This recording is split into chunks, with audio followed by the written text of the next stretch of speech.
Okay, I think we can start. Contributors, feel free to come on stage if you'd like to. I don't believe Publius will be joining us today, but we're happy to take any questions or any questions, basically. I can start off or kick off this meeting by talking a little bit about marketing. So in the past week, on pause and replant, what we did is that we had a press release that was circulated to our media contact, and that was picked up by outlets such as Cointelegraph and Decrypt. And then we did interviews, and those were also published by the Block and Blockworks. We did have one interview, which we think was one of the ones that we would have hoped to be out, but I think the news from Tornado Cash kind of like shifted, let's say, the priorities. So a bit bummed out on that, but we still hope to get on that publication. Otherwise, we had a podcast with Mark Jeffrey yesterday that is out. We had Spaces on another podcast scheduled for tomorrow, but given the busy schedule, we're going to postpone those to next week. With the Bean Pod, we have an episode that we record with X Token tomorrow, and that will also come out next week. Moving forward, what's our plan with marketing? We will want to focus more on getting content out. So different kind of content, starting with thought articles, and the idea behind those is to discuss topics that are currently being discussed in DeFi in general, such as decentralization, monetary policy on chain, and things like that. Then we'll want educational content to onboard, let's say new people onto Beanstalk. So what is Beanstalk? How does it work? What do all of these things mean?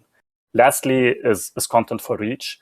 So these might be things that don't create anything new or don't say anything new, but the idea of it is to reach out to more people who can hear about Beanstalk and be aware of it. When it comes to the thought articles, this is our own effort, so it will be our ideas or our thinking. The others will require a bit of a budget, and hopefully once we pass the budget, and then marketing will have a little bit of leeway to create more content on there. We'll see some of that churning out. That's it from my side. From Beansprout, so starting with the Halborn retainer, we're almost done review of the retainer. Just a couple small things that took some back and forth, but we think it's almost ready to go, and hopefully will be signed at some point this weekend. The final number came out to 40,000 beans, which Halborn is willing to accept as part of our agreement. So, it's my expectation probably that we might seek Beansprout to help fund the bean portion. Anecdotally, this is quite nice. I think it helps align, Halborn, which is a key vendor of Beanstalk Farms, with the actual currency of our protocol, and that's always healthy. And this is something that they plan to hold and increase the position in, and hopefully over the coming quarters, they can increase the bean exposure that's in our agreement. So that's quite exciting.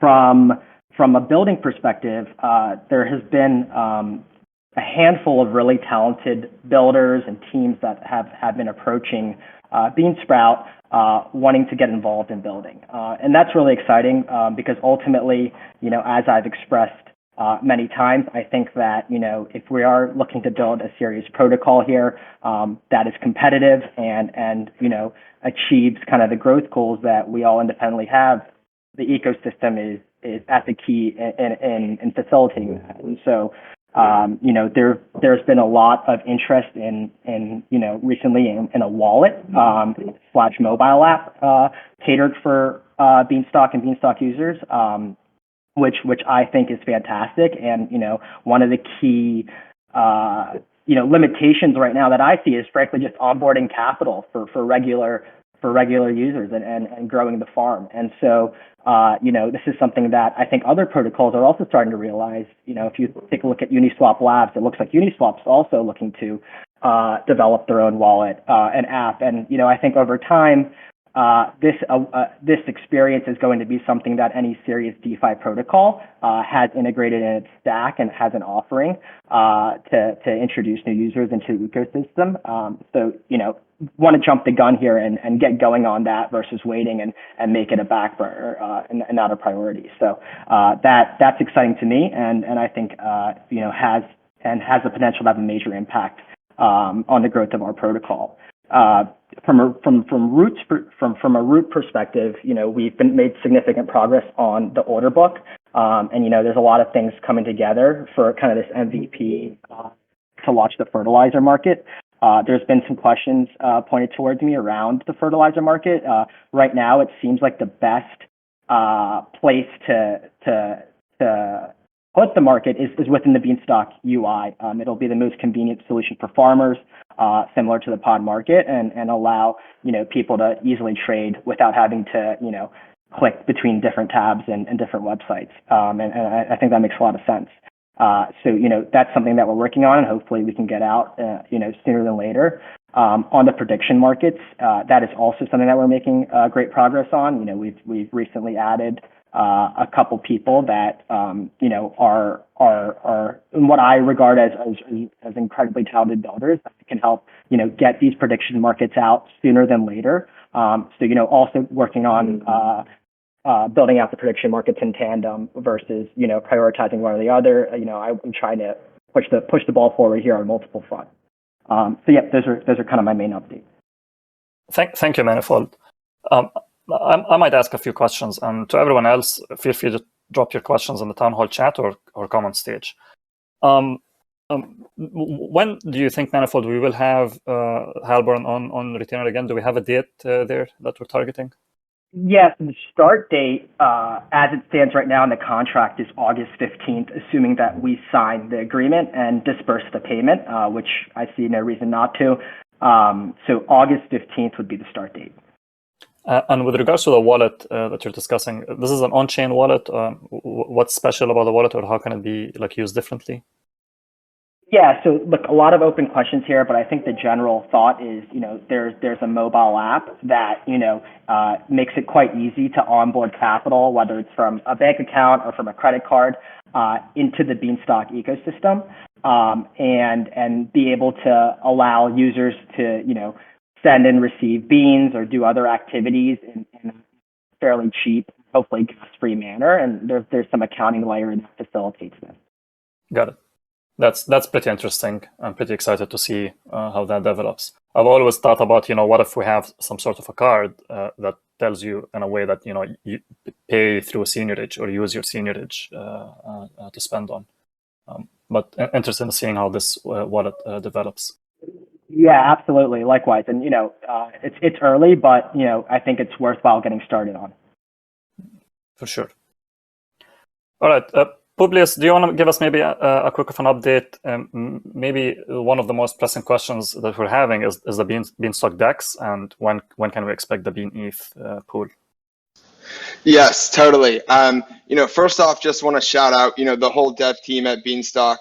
All the way from when the exploit first occurred up until replant. They've all been working incredibly hard to make sure that we're able to restart this thing in the cleanest, most secure, and efficient way possible. These guys were working tirelessly for the past few weeks, trying to get everything ready across the entire stack for you guys, and just want to take a moment to appreciate them all. So first off, on the subgraph, we have Cujo and ETH Wallet, who have been absolute monsters, pushing code down to the wire. During replant, there were some indexing failures, and they were there to re-index, get this thing up and running, and ensure that we'd be able to have some graphs once we restarted.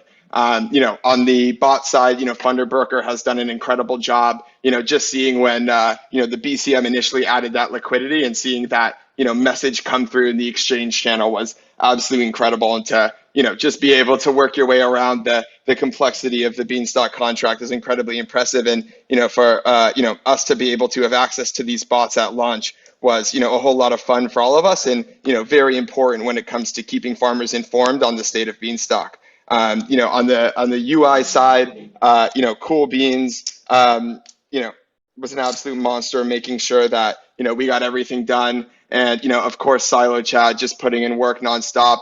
There were days where, I would wake up to messages from this dude at like, 3, 4 a.m. and then, send him a morning GM at 9 a.m. the next morning and he'd already be up.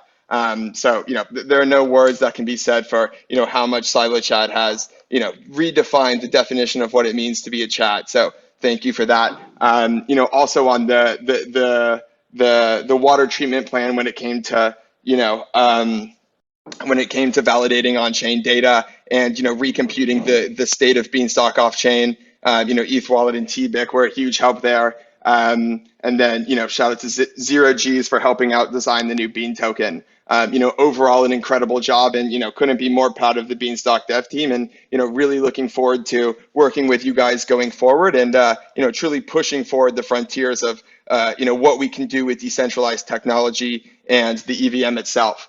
I guess moving forward off that, a lot of conversation around the Beanstalk DEX. What is it? When is it coming? What is this BEAN-ETH pool? And, we've had a couple of internal, meetings with the dev team to really, boil this down and determine when it comes to a DEX as it relates to Beanstalk, what is the most efficient way to implement this, from a security, gas efficiency, permissionless perspective. And I think at this point we've settled on a very good design. Truly don't want to talk too much about it before we get, more of this written up in code. But really think we'll be able to, create, maybe the cheapest DEX ever from a gas perspective. The amount of gas we can save just from removing fees from liquidity pools, and leveraging the diamond standard, as well as just making some simple gas efficiencies, that other protocols have not taken. We can create a truly competitive DEX all around. And, super excited for the design we have so far. And, just to talk a little bit about why we're going with custom pools. There's obviously the alternative, which is forking existing exchanges, whether that be UniV2, Curve, Balancer, etc. We did some digging into those pools, and it seems that, the task of, removing the fee altogether is one that, really needs to be done, all the way at the base level to truly get the gas savings we would want on that front. And then secondly, it's pretty clear that we want to leverage the diamond standard for this DEX. And by doing so, we'll truly, be able to create an incredibly efficient, architecture here. And, no one has yet to try to tackle creating a DEX through the diamond standard. And that's something we're really looking to do. Here at Beanstalk, whenever we release code, we want it to be, the best version of that code that's ever existed. And, that comes from a design perspective, a implementation perspective, and most importantly, gas efficiency. None of us like L1 gas fees. And, we really want to do everything we can to bring the cost down as much as possible, given we want to set the fee to zero. Any fee on trading beans is a significant tax on the peg maintenance model, and we, want to make that as efficient as possible. So, really excited for what's to come on that front. On that knowledge, the initial BEAN-ETH pool will likely be launched on the Beanstalk DEX itself. We could go with a simple Uniswap V2 pool in the interim, but a lot of that Uniswap code has already been written out. The Uniswap pool is incredibly, or the Uniswap V2 pool is gas inefficient from a, liquidity perspective. I don't know if any of you guys remember the cost of convert operations in that pool, but they were quite significant. Given how we want to, optimize around making Beanstalk as cheap as possible, we want to take advantage of all resources at our disposal to, truly create the best pool there is. So, on the Curve side, it's a little more complicated because, they have a lot of fees. They have the fee that goes to Curve token holders. They have the fee that goes to Curve LP holders. And, really digging into the contract, it's clear that, that fee structure is really boiled into the root of the math they use. And it's quite expensive just computing those fees alone. So it's, very clear that we just want to start from the ground up, create the most minimalistic pool, get rid of the fees. And it's going to be awesome. On a timing side, we're working internally on finalizing kind of the interface for the pool facet, and the hope is to have permissionless pool deployment, the ability to update pools, and then basic swap add liquidity, in gas efficient manners at launch. And kind of the thought is, it'll take, some amount of time to get that up and running. Don't want to put any dates on things yet, but, there's already a lot of the work, a lot of the work has already kind of been done in designing this thing. And at this point, we just need to, implement and test it, which, of course, is a very long, thorough process, but, incredibly excited about this project. Thank you, Publius, for the detailed update. Pretty excited to see the DEX in action. It's one step further towards, Beanstalk or maybe the silo being the largest liquidity provider. So pretty excited to see that in action. We have a few questions. Maybe we can take them quickly. Alex asks, who is going to build, some of the stuff like the wallet? Manifold, maybe you can answer that, but briefly, Alex, Beansprout is an accelerator, so it supports, anything or anyone who wants to build anything on top of Beanstalk. But Manifold can maybe answer in specific about the wallet. Yeah, I think that's right. With Beansprout, we want to be able to create vehicles and recruit, engineers and other talent to build on top of Beanstalk. And typically that are, right now that looks like the easiest path to do that is through private vehicles, just for a lot of reasons.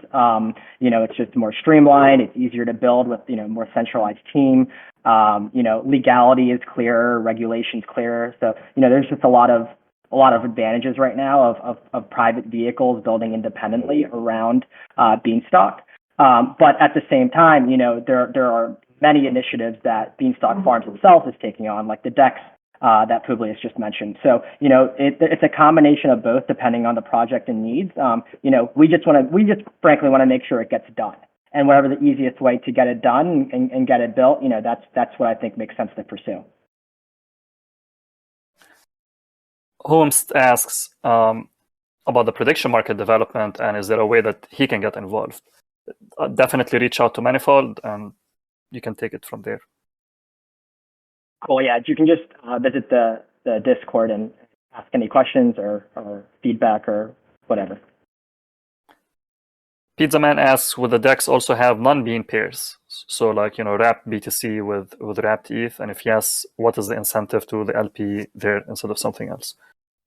The DEX will allow permissionless deployment of pools that can consist of any tokens. So yes, if anyone wants to create a pool with, token X and token Y, you'll be able to do that. But, there'll be no incentive for adding liquidity to this pool. All pools, can be, submit a request to be whitelisted into the silo, but obviously that would require an on-chain DAO vote. So, beyond silo yield, there's no incentive to add liquidity. And just to clarify what Publius said, so the DEX will be open for anyone, but then it's only the whitelisted tokens that can enter the silo. So just being on the DEX doesn't mean that you get seniorage. It is being in the silo that does that. Alex asks if there is a channel for Beansprout or a Discord for Beansprout. We do have a channel, or we did. Do we still have it?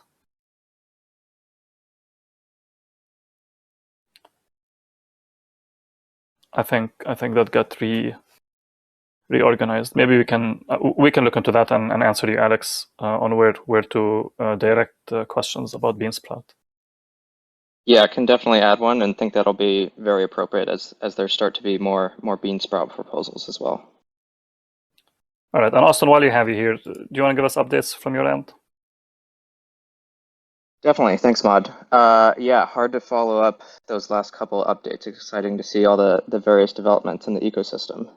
But kind of in the light of Publius's shout-outs, also want to give a shout-out to Aloceros, Canadian Bennett, and Uriel for all their work since the exploit on both the copy front from writing governance proposal, helping me write governance proposals, how-to guides, etc., and also various ops works.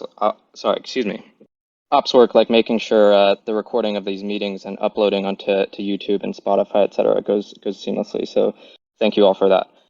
Let's see. On the governance proposal front, you'll see under the town square section, there's a couple open discussions for BIPs 22, 23, and BOP 1. So on the BIPs 22 and 23 front, those are both for funding Beanstalk Farms and Beansprout respectively for the remainder of Q3. So call it, the remaining 6 or 7 weeks or however many. So those are live on Snapshot, and if they don't hit supermajority, the voting period would end on Tuesday next week. And thanks to the stock haircut at Replant, the quorum is about 25 million or so.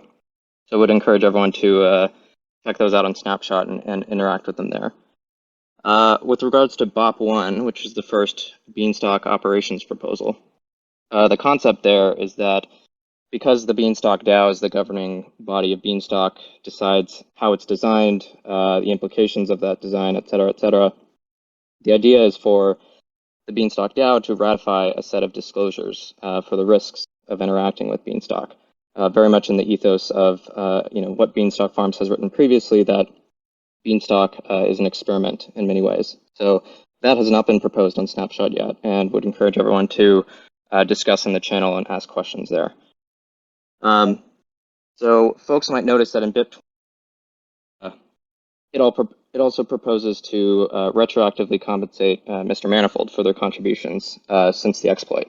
So similarly, there will be an upcoming proposal to retroactively compensate Beanstalk Farms contributors for their work since the exploit, also in Unripe Beans. So we've been running that process internally. I've been collecting everyone's draft proposals. We'll discuss internally for a couple of days, and hopefully we'll have something to share with the DAO on that front in the next few days or early next week. Otherwise, on the content or documentation front, I've been working with Canadian Bennett and Alaceros on various sets of how-to guides for interacting with the new Beanstalk front end. So I'll just drop a link here. We published a few of them, but we'll hold up on announcing until we've been able to publish the rest of them. But the whole concept there is, although folks should feel welcome to come to the Discord and ask questions, to figure out how to interact with the Beanstalk UI to the extent possible. Hopefully we can answer those questions from within the UI itself or in documentation. So feel free to drop any feedback on that in the docs feedback channel. I believe that's it on my end. Thank you, Austin.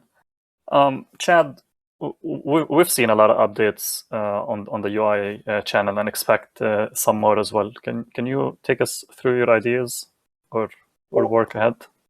Certainly, yeah. Definitely a lot of updates over the past week as we've shipped the initial product and then continued updating a couple things that needed some polishing and fixing bugs. As always, if you have thoughts or feedback or run into any issues, please reach out in the UI feedback channel. In terms of what's next, so we'll continue updating a couple sections of the site, particularly around analytics over the next couple of days as we get some more subgraph data in and have that data properly processed. So things like the chart for liquidity on the forecast page, the chart of your deposits over time that shows on the silo, those should be ready in the next couple of days. Beyond that, so a couple things looking forward. First and foremost, Halborn starts a website audit beginning on Monday. So we're planning to work with them to make sure that the website is safe and secure, and that the stack of tools that we use to run the site are secure. So I'll be working with them next week.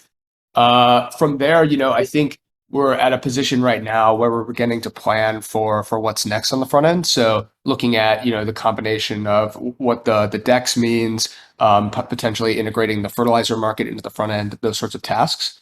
And then I think maybe the other notable thing would be that the trade page is on the docket and the next major thing that we'll be shipping. So you'll be able to trade on Curve initially through that trade page, going from Beans to ETH or whatever else. And then upon launch of the DEX, you'll also be able to trade on the Beanstalk DEX through that page. So happy to answer any questions about those. And wanted to say thanks to everybody who's provided feedback and helped us identify bugs and such on the website. It's been a massive help on our end. Thank you, Chad. And for those who want a summary on the updates, there is the UI update channel. And I think if you scroll to August 6th, it's like a 3-page update list. All right, I think we are at the end of our updates. If anyone has a question or anyone wants to come up on stage to ask further questions, please do so. I've got. My bad. I'm good. You're good. No worries. My bad. I'll be quick. Yeah. Take your time. Briefly, it's been awesome and rewarding to see everyone getting to use new Core UI. So, thanks for feedback, everyone. Please keep sending it. Just so you know, there's a standing offer from me to transfer you some deposited beans if you're open to having a longer conversation about usability. So this is for people who are new to Beanstalk post replant, would love to kind of get your feedback. So, I think one thing the community might be interested on hearing about is the bug bounty program that we're kind of launching right now. So we're developing a relationship with Immunify. We like them. They seem to have good relationships with other protocols, MakerDAO, Optimism, Wormhole, to name a few. And we would only pay a performance fee on top of confirmed submitted bugs, which indicates some kind of strong alignment there. So we're finishing up some details and in conversation with their team. Right now, the idea is that we would propose to mint beads to a new multi-sig, which would sit there only to be used for bug bounties. And we'd pay the bounty hunters in the native bean token. We'll keep everyone kind of in the loop about the bug bounty program. These details definitely are subject to change, but really, really exciting kind of progress on that front. As far as usability and UI goes, we should have those guides added to the UI that Austin was talking about, hopefully sometime this week, and then starting to kind of explore what the DEX means for the UI. How does that integrate? How closely related are they? And then, lastly, I've started exploring dark mode, which should be a lot of fun. It might be a lot of work, and we'll see how quickly we can get that out. But that's kind of it from me. And just a notice that if we were to mint new beans to kind of fund this multi-sig for the bug bounty program, we would have to propose a BIP. So happy to take any questions, particularly regarding the bug bounty program in the chat. But otherwise, feel free to DM. Thank you, Sweet Red. And the Immunify program is one step forward, or one extra step, to try and protect or have security measures for Beanstalk. And maybe one more thing to mention is that we recently had the bug with the unearned or beans distributed that affected a few wallets. That will also require a BIP to reimburse those wallets. So it will be something that we'll probably want to include in a proposal or a BIP, Austin. I don't know if it can be included with other ones, but it will have to be proposed. All right. Before ending this meeting, maybe we can touch upon one more thing that has been discussed recently or lately, which is like conflict of interests amongst contributors. And I wanted to just go over again how governance in Beanstalk works, and remind everyone that contributors have no sway or control or action towards what the protocol does. Everything that happens in the protocol passes through a BIP, and those pass through stockholders' votes. So by default, I guess maybe the attitude will want to be that everyone will want to always see and think of everything as a conflict, and only pass BIPs given that it has or is for the overall improvement of the protocol itself. So there is no way, in a way, that whether someone has a conflict of interest or not, that can impact the protocol itself, because no one has control to the protocol in itself. Hope that makes sense, and of course encourage the discussion to continue, and we continue it whether on Discord or in future meetings. With that, thank you everyone for joining, and we'll see you in next class. I see Pizzaman posted a question. We can answer that quickly, and this is the first few minutes. All right. Pizzaman asks if there are concerns with the soil available. That's probably a question better answered in class. But briefly, to answer it, and that has been also answered last week, no real concerns when it comes right now, to soil or the soil issuance in it. We'd probably want to focus more on the pod rate and the percentage, of that change with the overall protocol. But maybe a more detailed answer can be answered in class. All right. Otherwise, thank you everyone for joining, and we continue it on Discord or take it next week.